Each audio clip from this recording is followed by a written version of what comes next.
Hi అండి. గుంటూరు నుండి ఒక 40 కిలోమీటర్ల దూరంలో చెరుకుపల్లి అనే ఒక ఊరు ఉంది. ఆ సరౌండింగ్స్ మొత్తంలో పచ్చిమిర్చి పండిస్తారనమాట. ఇక్కడ నుండి డైలీ డీసీఎంలు, వ్యాన్లు, ఆటోలు ఆల్మోస్ట్ ఇక్కడ నుండి హైదరాబాద్కి, రాజమండ్రికి, చెన్నైకి, ఆల్మోస్ట్ మన ఏపీ, తెలంగాణ మొత్తం పచ్చిమిర్చి ఇక్కడ నుండి డైలీ వెళ్తుంది.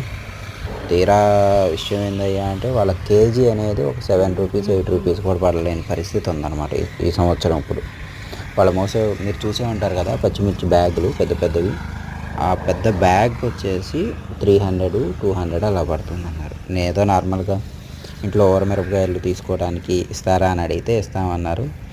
నేను జస్ట్ ఒక 2.5 kgs అడిగితే దానికి మనీ ఏం వద్దమ్మా, అసలు ఏం రేటు పడట్లేదు అని అన్నారు. కానీ అలా తీసుకోవడం బాగోదని ఒక 50 రూపాయలు ఇచ్చి ఒక 2.5 kgs అలా తెచ్చుకున్నాను. కానీ అసలు ఎంత పెట్టుబడి అంటే దీనికి డైలీ చేతులతో వాటర్ తడుపుతాం.